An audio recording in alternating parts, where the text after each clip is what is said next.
Good morning વિદ્યાર્થી મિત્રો. આજે આપણે ધોરણ 8 વિજ્ઞાન વિષયની ઓગસ્ટ મહિનાની કસોટીનું સોલ્યુશન કરીશું. પ્રશ્ન પહેલો છે, આપેલા ગુણધર્મને આધારે સંશ્લેષિત રેશાઓને ઓળખો. 5 ગુણનો આ પ્રશ્ન છે. 5 પ્રશ્નો આપેલા છે. પહેલો પ્રશ્ન જોઈએ. આ રેશાઓના ઉપયોગથી મજબૂત, સ્થિતિસ્થાપક, હળવા તેમજ ચમકદાર તથા સરળતાથી ધોઈ શકાય તેવા કાપડ બનાવી શકાય છે. આ કેવા રેશાઓ છે? તો આ નાયલોન રેશાઓ છે. પ્રશ્ન બીજો જુઓ. આ રેશાઓને લાકડાના માવા પર રાસાયણિક પ્રક્રિયા કરીને બનાવવામાં આવે છે. આ રેશાઓ રેયોનના રેશાઓ છે.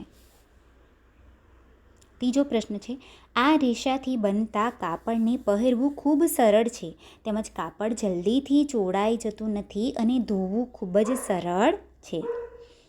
આ રેશાઓ એ પોલિએસ્ટરના રેશાઓ છે. ચોથું છે, આ રેશાઓથી શિયાળાના દિવસોમાં વિવિધ રંગોના સ્વેટર તથા શાલ કે ધાબળા બનાવી ઉપયોગ કરવામાં આવે છે, કેમ કે તે પ્રમાણમાં વધુ ટકાઉ તથા પરવડે તેવી કિંમત ધરાવે છે. આ રેશાઓ છે એક્રેલિક રેશાઓ. પાંચમો પ્રશ્ન છે, આ રેશાઓના ઉપયોગથી વિવિધ વસ્તુઓ જેવી કે પ્લાસ્ટિક બાટલીઓ, વાસણો, પાતળી ફિલ્મ, વાયરો વગેરે બનાવવામાં આવે છે. આ રેશાઓ કયા છે? તો આ પોલિએસ્ટર રેસાઓ છે. મોટે ભાગે આપણે એને પીઈટીના નામથી ઓળખીએ છીએ. પીઈટી પોલિએસ્ટર રેસાઓમાંથી જ બને છે, એટલે સાચો જવાબ હશે પોલિએસ્ટર રેસાઓ. આગળનો પ્રશ્ન આપણે જોઈએ. પ્રશ્ન 2. તેમાં એ વિભાગમાં જુઓ, નીચેની લાક્ષણિકતાઓના આધારે આપેલ પાક રવિ પાક છે કે ખરીફ પાક છે તે જણાવો. પહેલું છે, વરસાદની ઋતુમાં રોપવામાં આવતો પાક એ ખરીફ પાક છે. બીજું, શિયાળાની ઋતુમાં રોપવામાં આવતો પાક એ રવિ પાક છે. વિભાગ બી જુઓ. વિભાગ બી છે 3 માર્ક્સનો. થર્મોસેટિંગ પ્લાસ્ટિક અને થર્મોપ્લાસ્ટિકની ગુણધર્મને આધારે વર્ગીકરણ કરો. પહેલું, પ્લાસ્ટિક કે જે ઉષ્મા અને વિદ્યુતનું અવાહક છે એ કયા પ્રકારનું પ્લાસ્ટિક હશે?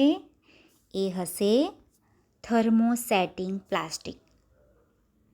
બીજો પ્રશ્ન છે, પ્લાસ્ટિક કે જે એકવાર વાપરવા આકારમાં ઢાળ્યા પછી તેને ગરમ કરીને નરમ કરી શકાતું નથી. આ પ્લાસ્ટિક છે થર્મોસેટિંગ પ્લાસ્ટિક. ત્રીજો પ્રશ્ન છે, પ્લાસ્ટિક કે જે ગરમ કરતાં સરળતાથી વિકૃત થઈ જાય છે કે તૂટી જાય છે. આ પ્રકારનું પ્લાસ્ટિક હશે થર્મોપ્લાસ્ટિક. પ્રશ્ન 3 જોઈએ. વૈજ્ઞાનિક કારણ આપો. પહેલું છે, પાણીનો કરકસરપૂર્વક ઉપયોગ કરવા માટે આધુનિક સિંચાઈ પદ્ધતિનો ઉપયોગ શા માટે કરવામાં આવે છે? આ પ્રશ્ન 3 માર્ક્સનો છે. એનો જવાબ છે, સમયાંતરે ખેતરમાં પાકને જરૂરિયાત મુજબનું પાણી આપવું જરૂરી હોય છે. સિંચાઈની પરંપરાગત રીતોમાં પાણી વધુ પ્રમાણમાં વપરાય છે તેમજ ઘણા જથ્થામાં પાણીનો વ્યય પણ થાય છે. આધુનિક સિંચાઈ પદ્ધતિઓ જેવી કે ફુવારા પદ્ધતિ તથા ટપક સિંચાઈ પદ્ધતિ વડે પાણીનો કરકસરપૂર્વક ઉપયોગ કરી સારો પાક મેળવી શકાય છે. આ પદ્ધતિઓ પાણીની અછત ધરાવતા વિસ્તારોમાં વરદાનરૂપ છે. આ આધુનિક પદ્ધતિઓ દ્વારા પાણીનો વ્યય પણ થતો નથી. આથી આધુનિક સિંચાઈ પદ્ધતિઓનો ઉપયોગ કરવો જોઈએ. બીજો પ્રશ્ન છે, એમાં હાલની COVID-19ની પરિસ્થિતિમાં રસી મુકાવવાનો આગ્રહ કેમ રાખવામાં આવે છે? એનો જવાબ છે, 2 માર્ક્સનો આ પ્રશ્ન છે. એનો જવાબ જોઈએ. હાલ સમગ્ર વિશ્વમાં કોરોના મહામારી ચાલી રહી છે. કોરોના વાયરસથી થતો જીવલેણ રોગ છે, જેને અટકાવવા માટેની રસીઓ શોધાઈ ગઈ છે. આ રસી દ્વારા મૃત અને નિષ્ક્રિય વાયરસને રસી લેનારના શરીરમાં દાખલ કરવામાં આવે છે. તે શરીરમાં જાય છે ત્યારે શરીરના કોષો તેની સામે લડત આપવા એન્ટીબાયોટિક્સ ઉત્પન્ન કરે છે અને રસીના વાયરસને નષ્ટ કરે છે. આ એન્ટીબોડી આપણા શરીરમાં હંમેશા માટે બનેલા રહે છે અને ભવિષ્યમાં આ રોગના રોગકારકો શરીરમાં દાખલ થાય તો તેની સામે રક્ષણ આપે છે. તેથી રસી લેનારને આ રોગ થતો અટકે છે.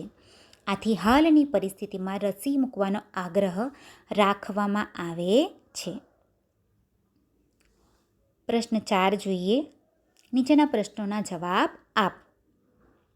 પહેલો પ્રશ્ન છે, ખેતરમાં પાકને ઉછેરતા પહેલાં જમીનને કેવી રીતે તૈયાર કરશો? 2 ગુણનો આ પ્રશ્ન છે. એનો જવાબ જોઈએ.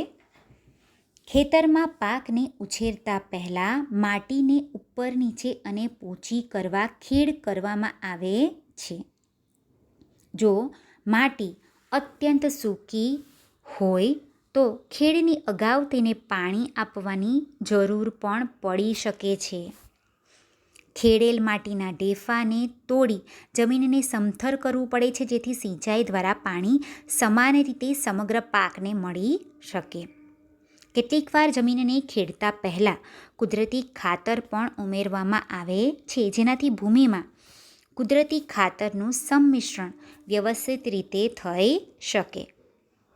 જમીનમાં બીજ રોપતા પહેલાં જમીનને પાણી આપવામાં આવે છે.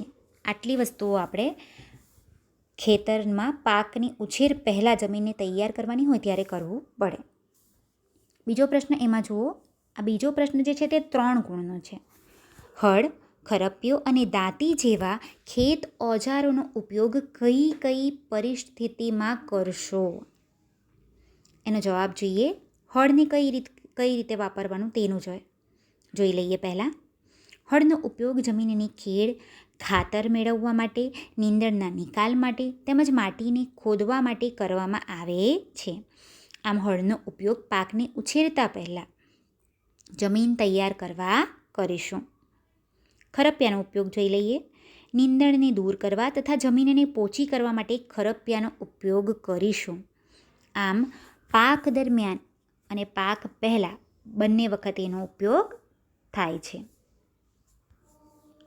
દાંતીનો ઉપયોગ જોઈ લઈએ.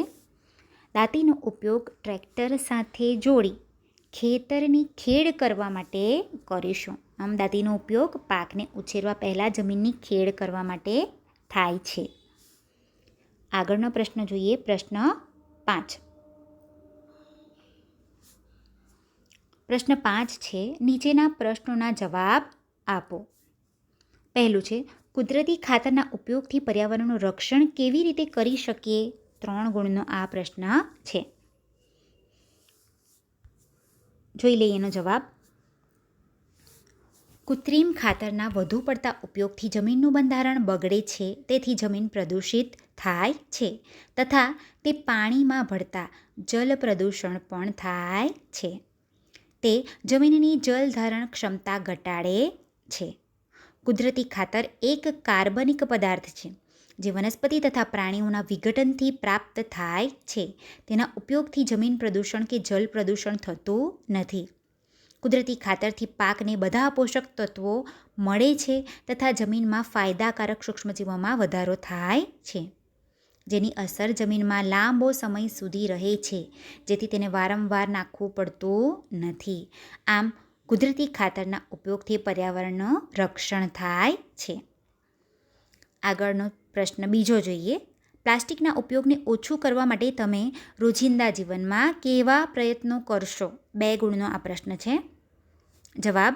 પ્લાસ્ટિકના ઉપયોગને ઓછું કરવા અમે રોજિંદા જીવનમાં નીચે મુજબના પ્રયત્નો કરીશું. પહેલું, હું ખરીદી કરવા જઈશ ત્યારે સુતરાઉ કાપડ કે શણની થેલી સાથે લઈ જઈશ. બીજું, પ્લાસ્ટિક મટીરિયલને સ્થાને અન્ય વિકલ્પનો ઉપયોગ કરીશ. જેમ કે હું સ્ટીલનું લંચ બોક્સ વાપરીશ. ત્રીજું, હું 4R સિદ્ધાંત રિડ્યુસ, રીયુઝ, રિસાયકલ અને રિકવરનો અમલ કરીશ. ચોથું, હું મારા કુટુંબીજનો તથા મિત્રોને આ વિશે વધુ માહિતી આપીશ. અહીંયા આપણું કસોટી પૂરી થાય છે. બેસ્ટ ઓફ લક વિદ્યાર્થીઓ. આઈ હોપ તમે બધાએ સારી રીતે લખ્યું હશે.